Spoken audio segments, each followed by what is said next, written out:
In our culture, divorce has been viewed as a failure. It's few and far between where you hear these really great success stories and see this new modern family and everybody happy and everyone together at a Thanksgiving dinner with a new partner.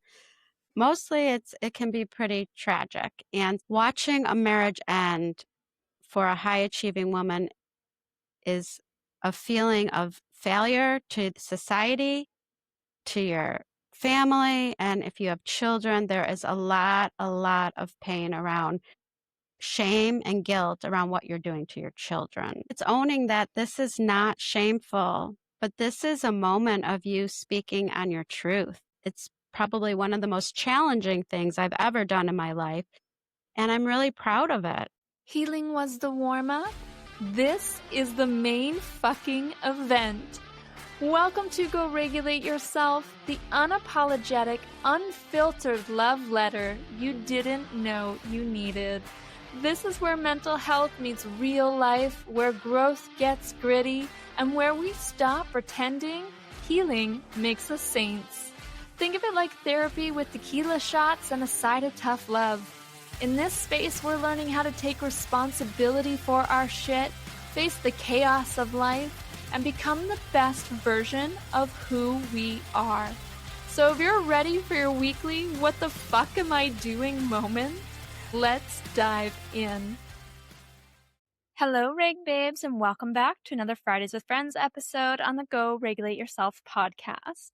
I am about to introduce you to our next guest, who was such a pleasure to host on the podcast, and we dove into a really beautiful conversation, albeit a little bit of an unexpected one, in the area of divorce. We talked about a taboo topic that not a lot of women like to share with the world, which is the shame that we often go through when we are experiencing big life changes or making the decision to walk away from a relationship that is no longer serving us. In today's conversation, we are covering the ins and outs of what it truly means to get a divorce, what it looks like when you're going through this process, not just the physical ramifications of this process in life, but also the emotional swings, the things you wouldn't even think about to consider, how it can impact every single area of your life, and so much more.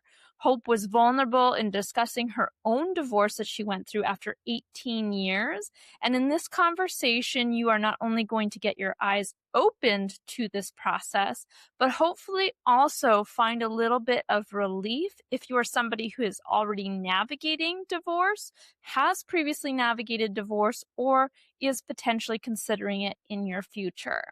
So without further ado, let me introduce you to Hope. Hope Firsel is a dynamic coach, consultant, and certified life coach and divorce specialist with over 15 years of experience guiding women through life's most unexpected challenges.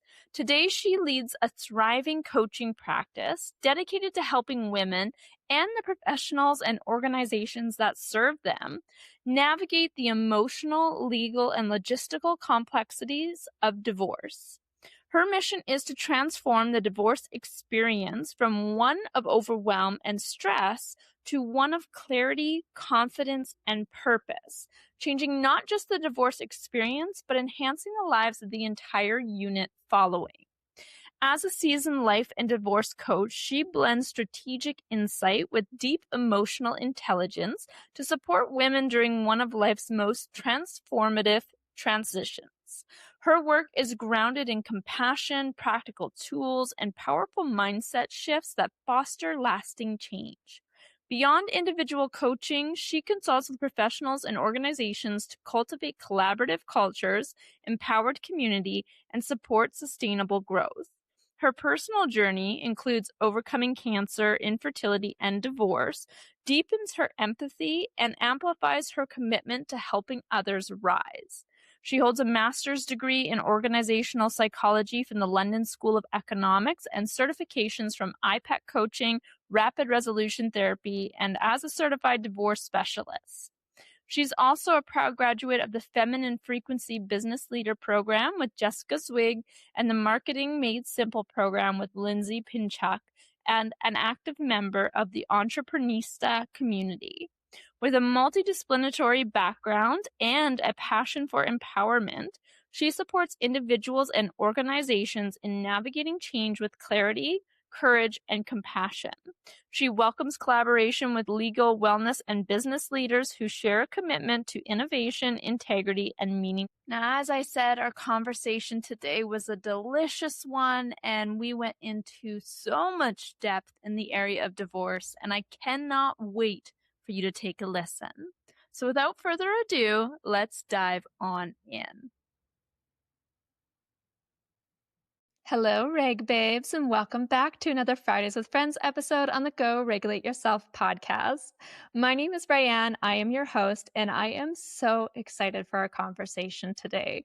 We are going in depth with a topic that normally isn't covered on the podcast that I think needs to be talked about, especially for women in the conditioning and the programming that we often go through in life. So, my guest today is Hope. Hope, how are you doing today? I'm fabulous. How are you? I am doing so good. I am very excited for our conversation and I appreciate you being here today. And before we dive into all of the deep nitty gritty stuff we're going to chat about, I want to know what is the pettiest thing that you have ever done? Oh, God. Well, since we're going to be talking about my life and particularly my divorce after 18 years, probably what was petty was in the beginning of the divorce when I knew I would see my ex was always trying to look really good, and Mm. basketball games for the kids, I wanted to get my hair done, and it's just silliness, silliness. Love it. Trying to show, "Oh, I got it. I'm okay. I can do this." Yeah. I absolutely love that. Now, for our guests who don't already know who you are, can you take a moment to introduce yourself? Let us know a little bit about you, where you're from, what you do, that sort of thing. Yeah.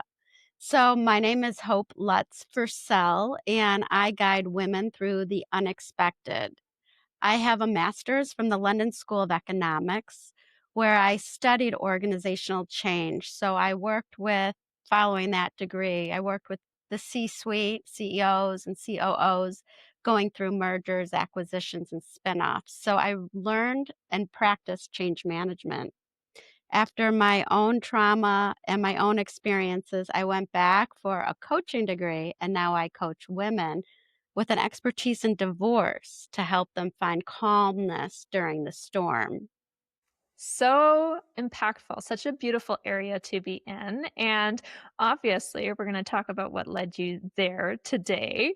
So, walking back your life right now, it looks successful, you're thriving, things feel really good, but the path to get here wasn't necessarily the easiest one. Can you take us back to the beginning and let us know what did you have to face to get to where you are now? Yeah. So, at the young age of 51, I have lived through infertility and stage 3 colon cancer, and divorce after 18 years of marriage. The infertility was the first time in my life where I had a plan, I had it programmed, I had a strategic plan, I knew where I was headed, and my body did not follow suit. So after Mm. 5 years of infertility, with the help of a beautiful woman, our surrogate mother, we were able to welcome our boys. They're 20 months apart with the same surrogate, and that was my first experience in how do I reposition myself when my identity and my goals have not been met as they had in the past. In the past, I was going to go to school and grad school and find the husband and try to have a baby by 30, and it was all following suit until then. And I had a miscarriage, I had a lot of failed IVFs, and I have coached women through that as well. And then when the babies were 6 months and a year and a half, I discovered I had stage 3 colon cancer, with no history, no family history, and it was actually my mom that saved my life. My, internist had said, "Oh, that blood is probably just because 'cause you're not sleeping, you have 2 babies, you're drinking a lot of coffee, you're not taking care of yourself," and "Oh, maybe I have a hemorrhoid or something," and it was my mom who just had this instinct, like, "You need to get a colonoscopy."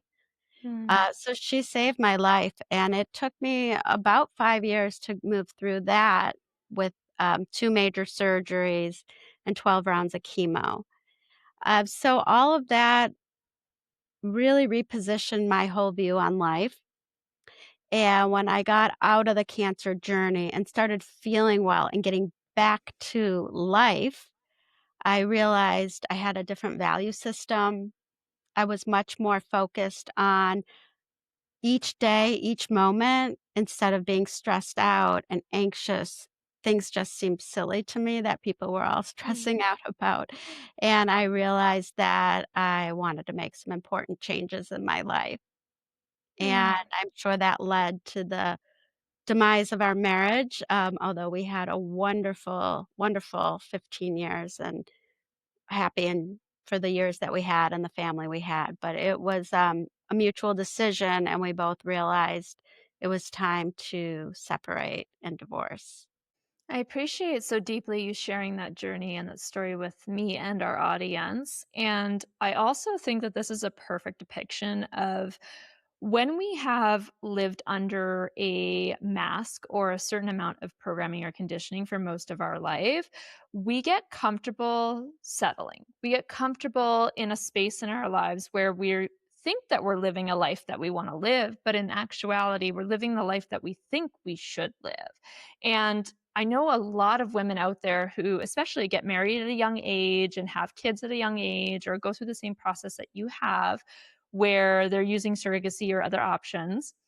They get to this place in life where we as a society have now coined it as like a midlife crisis, which I hate the terminology of. I believe it's an awakening to us recognizing our identity of who we actually want to be and making choices and decisions to come into alignment with that. So, this conversation and what you just shared, I think, is where a lot of our listeners find themselves, where they are transitioning, where they're making changes, where they're starting to recognize, I don't want to continue showing up as the version of myself that I have thought I had to my entire life. I don't want to keep fitting in boxes or making everybody else comfortable. And it's time for me to do some things to make myself happy. And so, divorce ultimately ended up being a mutual choice in your journey, your path, but was likely a decision that needed to happen for you to become that next best version of yourself, for you to figure out who it is that you actually want to be for the rest of the years on this planet. And so, when we look at divorce specifically, because this is the conversation that we want to have today, something we haven't really talked about on the podcast, a lot of our listeners have been through or possibly considering in their journey. Most people, when they look at divorce, they're thinking of it as a tragedy or as a glow up. And I want to know, do you think, in your experience, that there is another version of what divorce can mean that maybe isn't talked about as easily? Yeah. Well, I've worked with countless women through all different ranges in the place where they're thinking about divorce, in the middle of the divorce, after the divorce, and what I'll say is that it's a journey, and there's gonna be moments of feeling like, "Wow, this is amazing. I get a redo," and other moments where you don't think you can get off the bathroom floor. And then Mm. there's a lot of in-betweens. There's a lot of in-betweens when you're looking at your legal documents, you're deciding and learning what your future is gonna look like financially, and if you have children, what the custody arrangements will be. So it's not one or the other. With my clients, it's day by day. Now, if that individual has chosen the divorce, they may feel empowered at first and really like ready to glow up and live this full life. They're going to have down moments too. They are. This is it's a really difficult divorce. Even when it's your decision or a mutual decision, it is the end of a union and there needs to be time for mourning. And mourning and grieving don't are not just a one-time thing.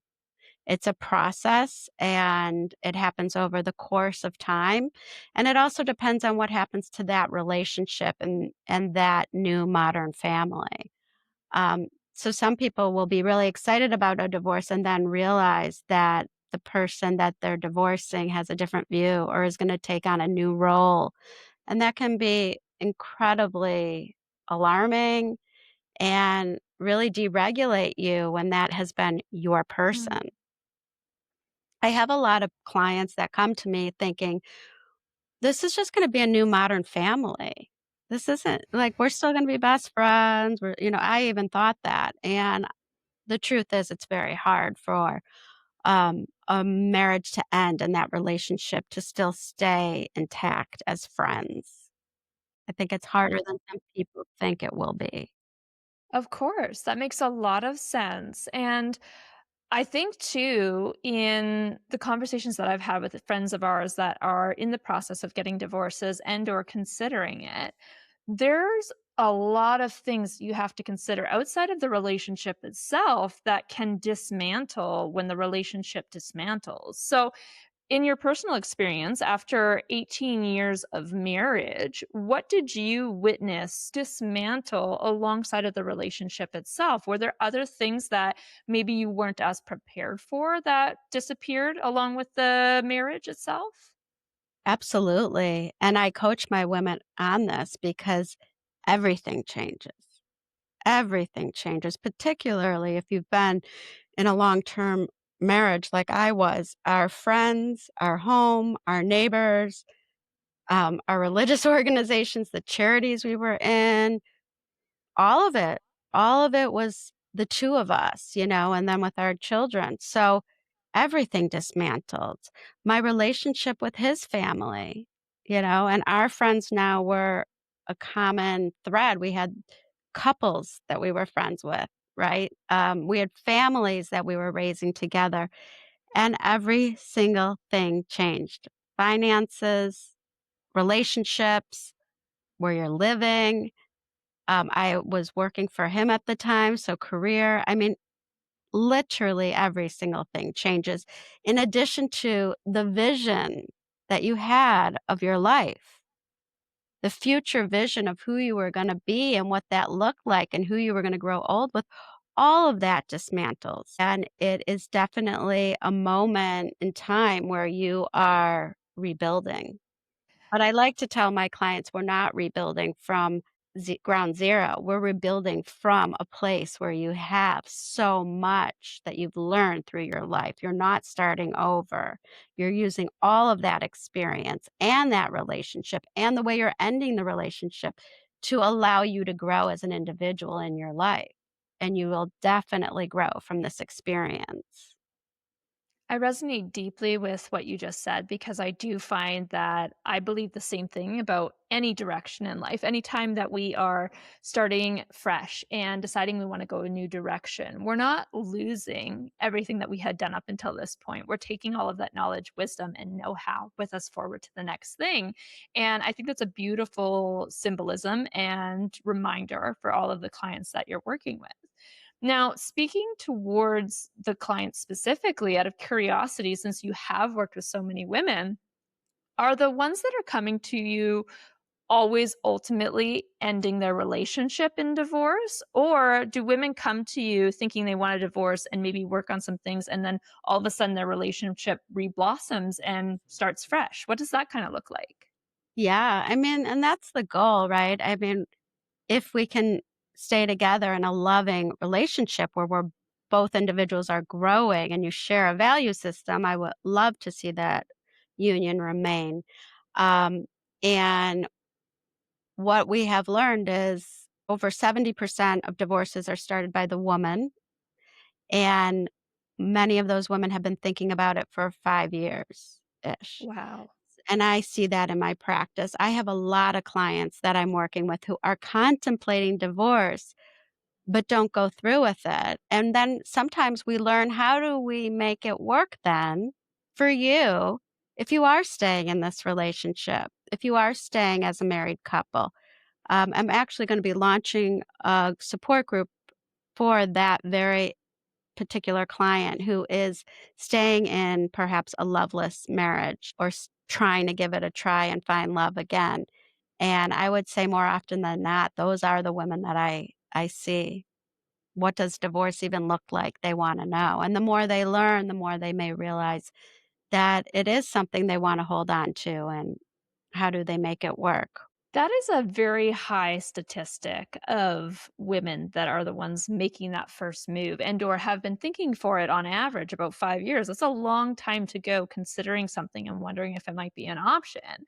And it just goes to show how many women therefore might be unhappy in the relationships they find themselves in. And so out of curiosity, what do you think is the biggest reason why women are unhappy? What do you think is going on behind closed doors that is resulting in them wanting to seek out a divorce and or wonder about additional options? I think that the marriage decomposes over time, and it's not one big thing often. Oftentimes, it's the small little things. And what I've learned is they go unnoticed or undiscussed. We keep things under the rug and they build and they build and they build. And when that resentment is so big, it's really hard to go back and recreate. When resentment and anger have become the norm, it's hard to take away from those bad words that were said to one another or those times we're not there for each other, the times that we take advantage of each other, the times that we blame each other. It Mm. builds and it builds and it builds. And slowly, then the marriage is at a destructive state.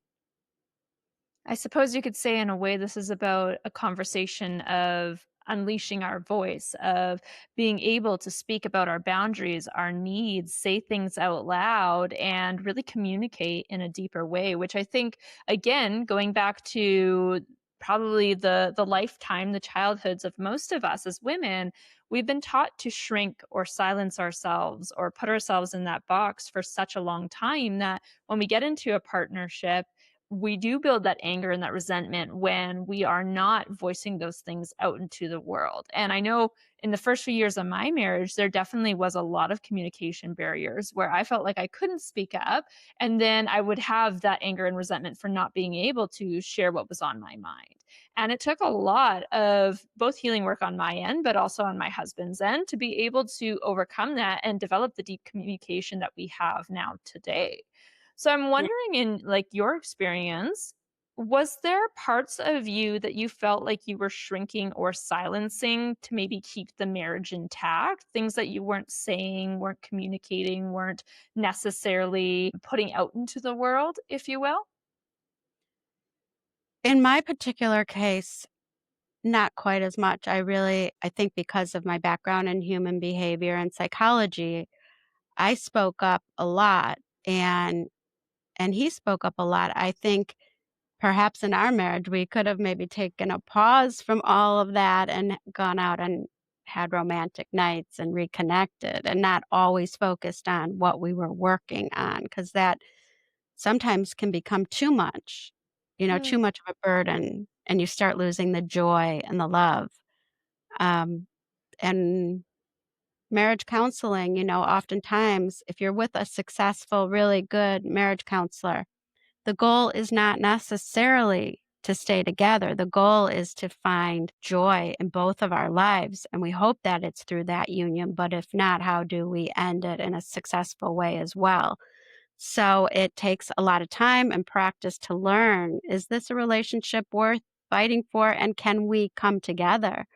And I think in my case, me and my ex-husband, we would have done anything to save the marriage. We were really committed and we worked really hard. And then at a certain point, you realize love should not be that hard. You realize you may Mm. have different value systems. You realize neither one was able to grow in the way that wanted to because of the relationship itself may be restricting us. And I think the truth of the matter is we live really long lives now, God willing, God bless. And who you were when you get married is not often who you still are 15, 20 years later, especially if you've gone through some significant life experiences. Mhm. I could not agree more for that. I think that we are always inevitably changing. We're going through upgrades to our identity. We're coming back in alignment with the things that actually matter to us, the things that we care about, who we actually are. And I like the way that you just described the relationship and love, that it shouldn't always feel like work, because I like to think of relationships a lot of times as if they are our lives themselves. So if we think about, how our lives are a mix of work and play, if we were working 24/7 for the entirety of our lives and never having any play, any joy, any lust for life in there, that would feel pretty bleak and likely would be something that does not bring us passion, does not bring us happiness, and maybe creates some anger and resentment along the way. Relationships are very much the same. There has to be this combination of work and play where we are in those romantic energies, those loving energies, those intimate energies. And it's not just that force and that pressure all the time. Because if it is, that's going to ultimately lead to harboring more feelings of resentment or anger or whatever those emotions might be. So I really appreciate that analogy. I wanted to know, because you shared a little bit about your hardships of facing both infertility and then also overcoming cancer.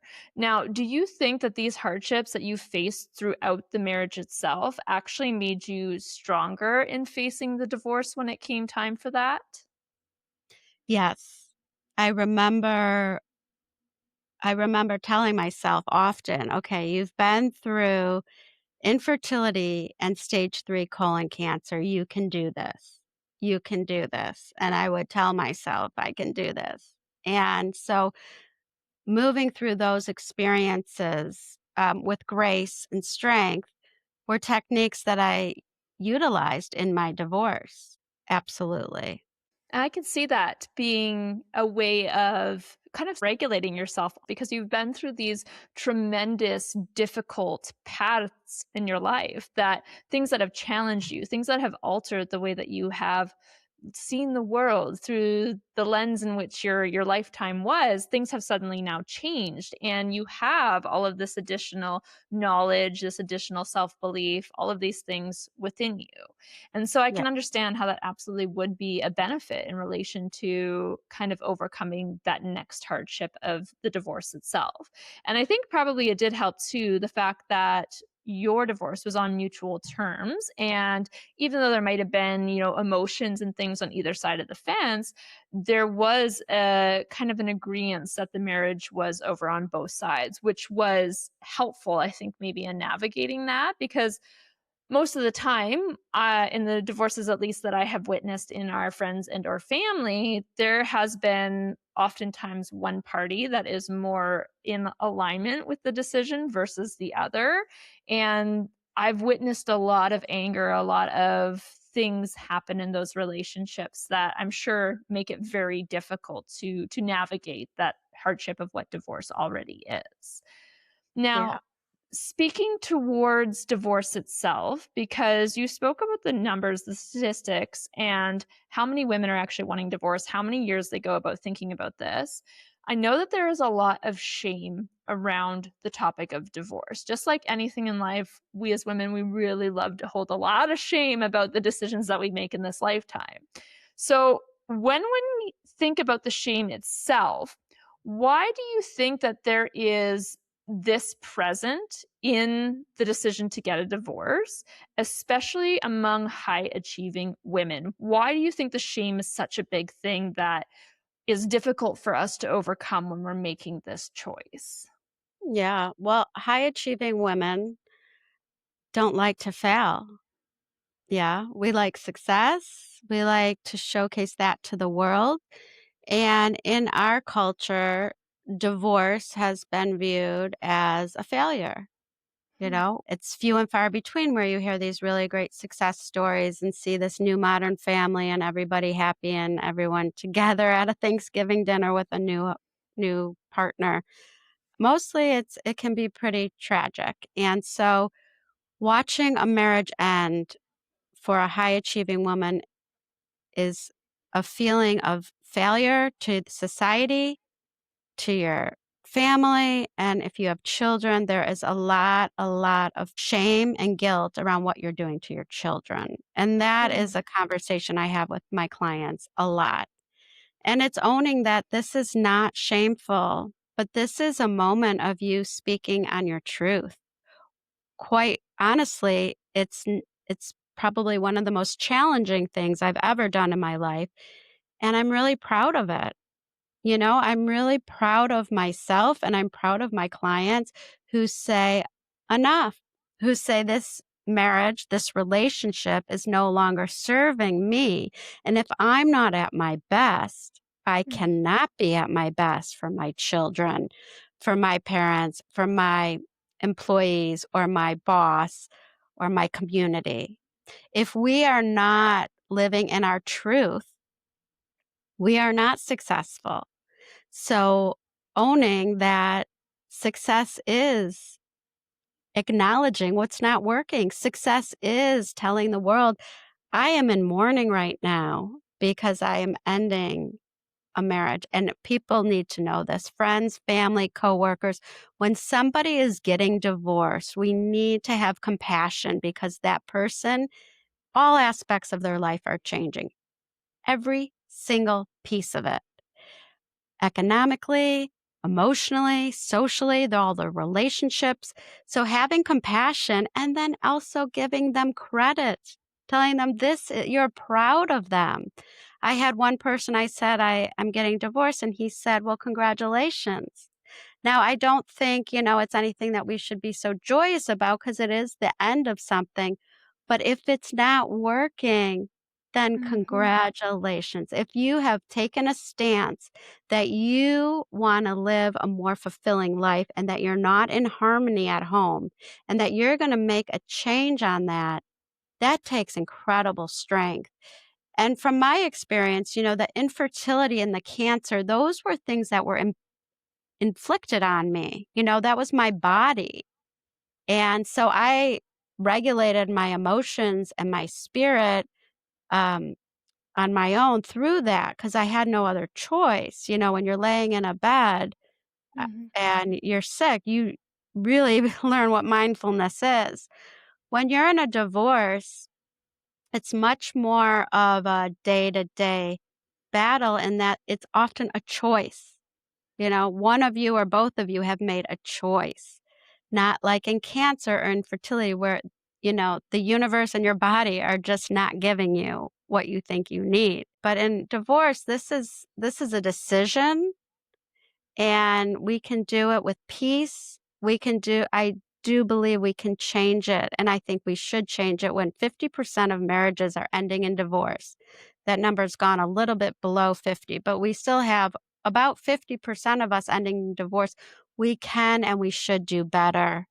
We should acknowledge that it takes a lot of strength and we should acknowledge that a beautiful life awaits all of us if we choose so.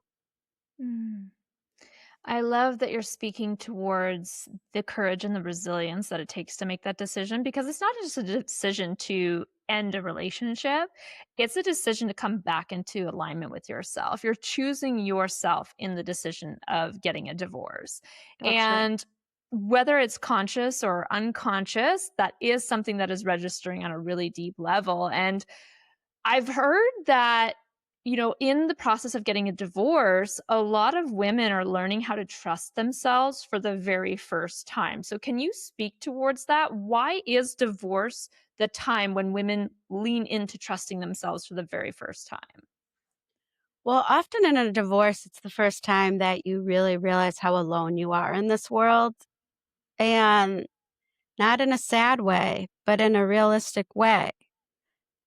My clients, we have lawyers, they have therapists, oftentimes they have friends, they have family, but when you're in a divorce, it's you. It's you and yourself. You pick your team, you pick who you surround yourself with, but you need to be there for yourself to get through this and become self reliant and find self love. Mm, Oftentimes, if we've gone from, school and work into a marriage, perhaps you've never really been that alone. So it's really a pivotal time to dig deep and remember who you are, who you were before you became a wife and perhaps a mother, and what really excites you. Where do you want to go in this world? What do you want to do with this second chance? Because so many people would love a second chance in life, and that's what this is. But it has to happen with consciousness. It has to happen with giving yourself compassion and allowing yourself to grieve the loss of so many things that are gonna come with the end of that marriage. Mm. What would you say that self trust or trusting yourself looks like for you now compared to before when you were in your marriage? Can you speak to a little bit of that difference for yourself? Yeah, I mean, I think for me in my marriage, it was, constantly calling him or texting him, "What do you think? What do you think? What's your input on this?" You know, and my parents as well, and now my parents are aging, and my, divorce is over 5 years now, so I'm handling everything on my own, and I'm finally an adult, I guess, and it feels good. I trust myself, I believe in myself, and I can keep going without that constant affirmation from perhaps my parents or my ex-husband. I now know who I am, and I trust it, and I trust my decisions, and I know that I do make mistakes, and I will make mistakes, and I will get up again. It's kind of like the idea of when we are constantly seeking that validation outside of ourselves for our decision making or for people to give us the answers, we're almost giving everything to other people to determine for ourselves. So, like our happiness, our joy, our pleasure, our love, everything is now being decided by everybody outside of ourselves because we don't trust ourselves enough to make those decisions. So reclaiming this and being able to make the decision about whatever it might be, big life things, bills, you name it, those actually do apply to the internal self love conversation as well. And so I really appreciate this inside look towards what your journey kind of was and how that can apply to our listeners who might be navigating this as well. Now, I do know that there are people out there who have very outdated versions of how they view marriage and divorce. And so, we've heard the terms there should have been more work put in the marriage, that there's never a reason to divorce, so on and so forth. So, when you think of your opinion on these very outdated views, what would you like to say to anyone who's ever said and or thought those particular things?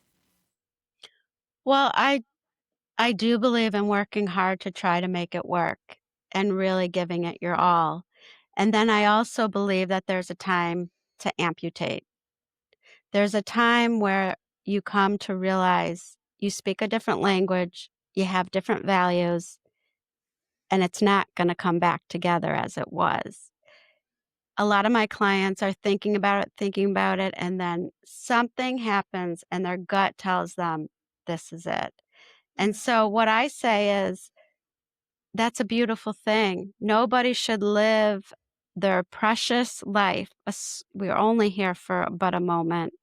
And to spend that with someone who doesn't value you or you don't share the same values, I honor the decision to separate. And I hope that the society and the culture changes, that we give more respect because it is a very challenging time and one of the most difficult decisions someone will make. And that's particularly when there are children involved.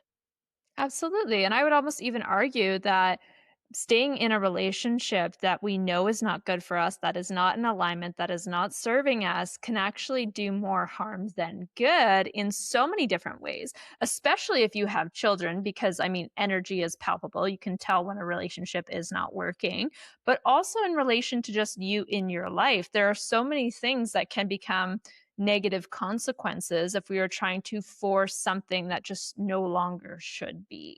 It's the same thing Yeah. as, staying in a career that's no longer aligned for us or is very, very toxic. We have to make choices at one point or another to amputate, as you said.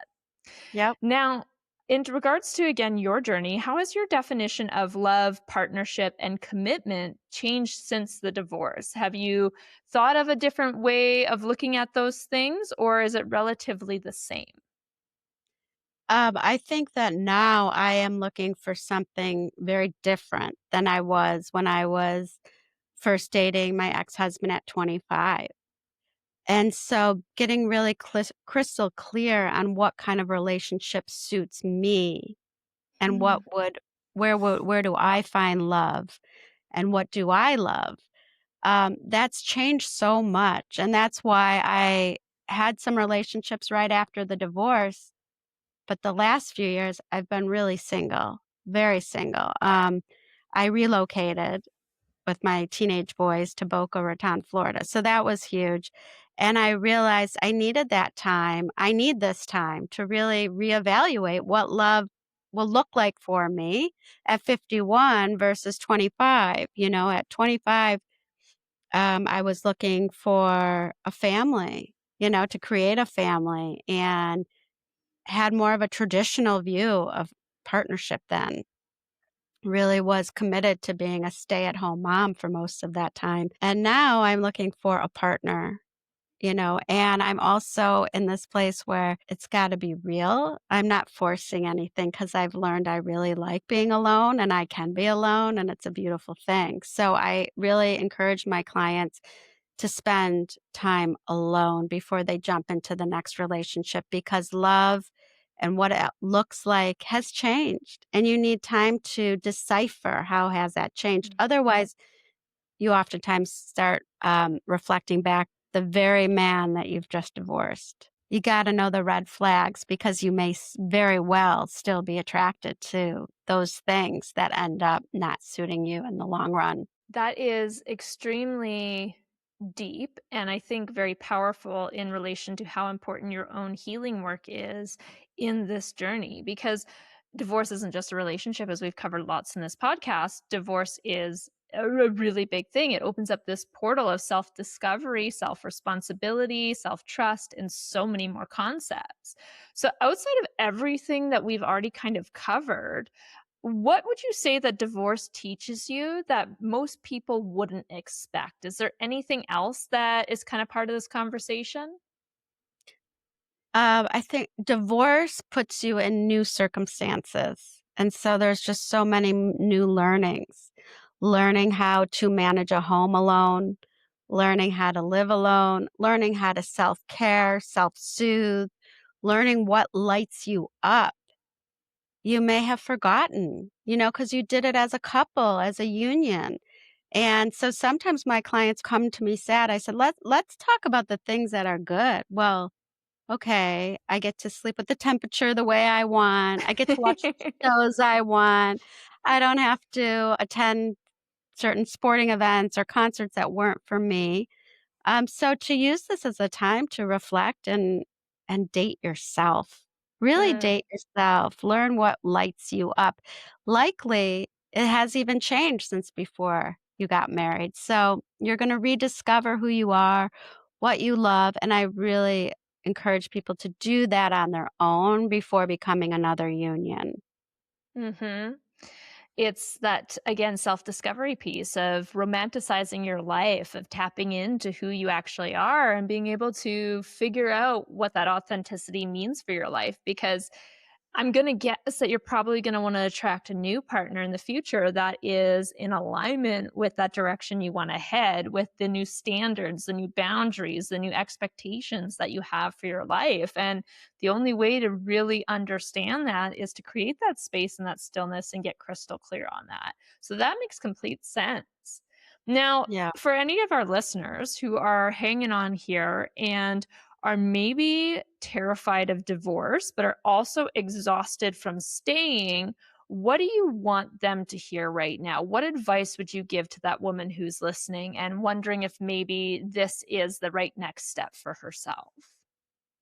Well, I would say to make sure that you have a team, that you have a support system. Divorce coach like myself is really important so that you can really evaluate everything you're talking about and make a conscious decision. I also encourage therapy or seeing a religious leader, friends, reaching out just so that you know that you are confident in your decision. When they push you back, how does that make you feel? Just so you know exactly what you're doing and that you're doing this consciously, that you're doing this strategically, that you have everything aligned to really fulfill on that decision. And I would say that if you are unhappy, if you are in a marriage that is not working, if you are not there for each other, if you are not being kind to each other, to say that you can survive divorce and you can embrace the experience and you can come out of it um, even better than you were before. Mm. I love that advice for our listeners. And I think it is really important for them to acknowledge where there might be other solutions that nobody's talked to them about, other solutions that maybe they haven't been open to before.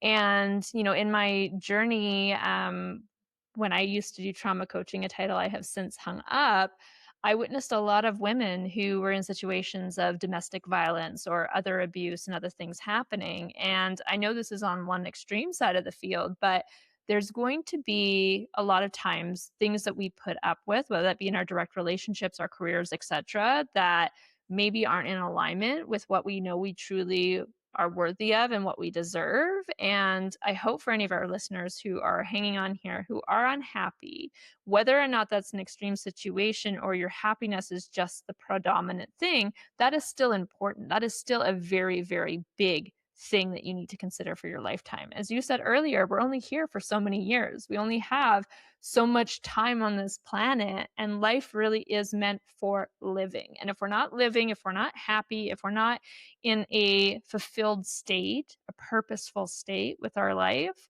then some changes need to happen. And Yeah. I think, as you explained, making sure that we have those supports in place can be a huge factor, a make it or break it in that scenario. And I do appreciate your insight and guidance into this topic.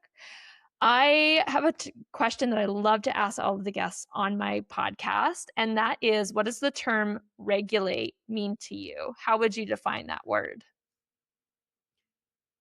Well, I would call that I refer to self-regulating, and it's something I work with my clients on.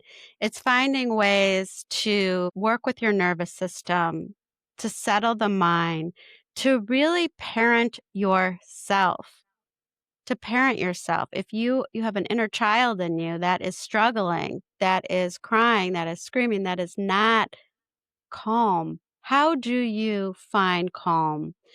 Mm, And for every client, it's different, but we need to know what are the tools that are available to us, you know? Is it meditation? Is it yoga? Is it taking a walk? Is it being in nature? Is it a hot shower? You know, is it a good cry? Is it a glass of tea? Is it driving and listening to music? Like, we need to figure out ourselves, just like you would if you had a baby, what will help that child, that inner self, find peace. Because we can't make strategic good decisions, we cannot communicate well in a marriage or with our co-parent in a divorce if we are not regulated. If we are operating out of a place of fear and shame, and we are acting in a reactive mode, you will not help anybody, and that divorce will be really difficult. And I've seen a lot of divorces take a lot of time and a lot of money and drain the family and leave any chance of a friendship gone because they're both unregulated and they're using their legal team to try to communicate the feelings and the emotions. The truth is, we have to go within. mm, And I've helped a lot of my clients step away from a traumatic divorce legal situation by regulating themselves within and also by letting go of who that person was in their mind and mm, welcoming how their ex is now gonna be, who's that new person. And it's a mourning process.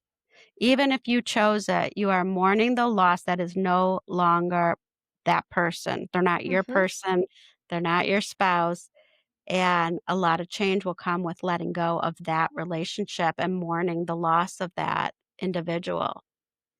I could not agree more. I strongly believe that there is grief involved with everything in life, even the choices that we make. If it's choosing to leave a job, to move away somewhere, to let go of a relationship, there is still grief. Even if you are experiencing good emotions at the exact same time, both polar opposites can exist at one Yeah. time. And that's what I also wanted to tell you was what I did learn is that you can be mad and still in love with that person. Mm. You can be on the bathroom floor devastated, but yet excited. These things coexist. And I'm actually just starting training with internal family systems model. I'll be one of the few coaches that have been welcomed into this practice. And it's about looking at ourselves and knowing we have so many different pieces with us, and they all exist at the same time. Mm, what a potent piece of advice to end on for today. I loved our conversation, Hope. Oh my gosh, this I really do hope that this opened the eyes of our listeners into solutions that might be available that they never thought about in regards to maybe having more compassion for people in their life who might be going through a divorce right now, and or just even thinking about ways they could continue to improve their relationship right now if they maybe are noticing some hiccups or some glitches per se.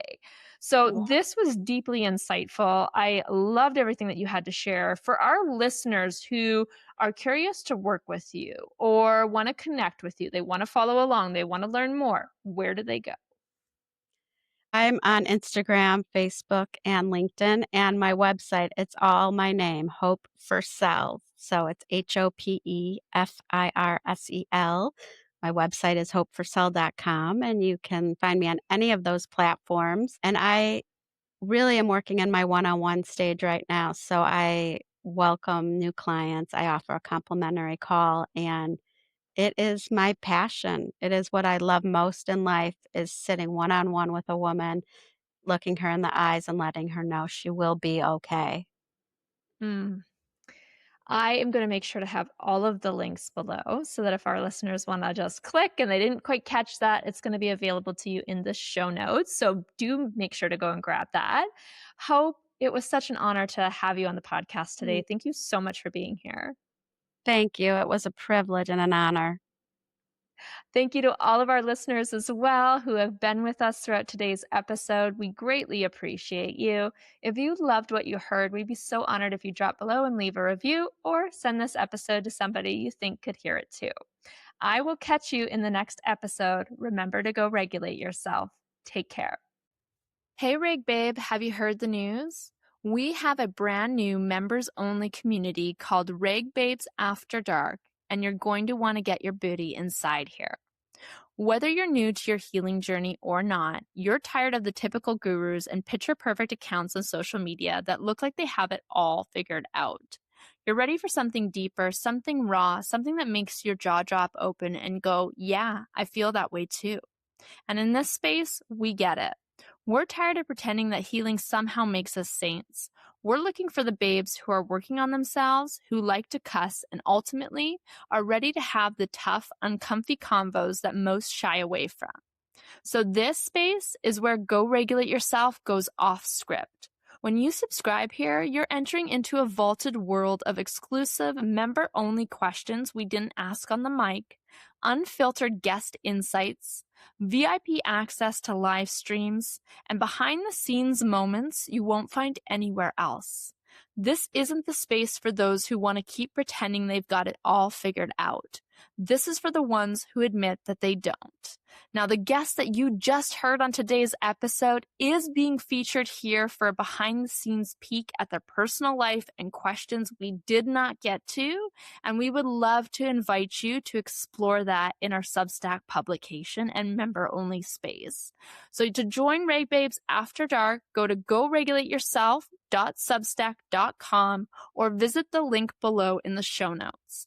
We have 1 week free trials available for you to jump into the space, check it out, and join us for some extra juicy behind the scenes moments. We cannot wait to connect with you and look forward to seeing you after dark. Thanks for listening to this episode of the Go Regulate Yourself podcast. If you felt called out in the best way, I would be so honored if you drop below and leave a review or share this with a friend who needs to hear it too. And remember, regulate yourself before you wreck yourself. I'll catch you in the next episode. Mwah.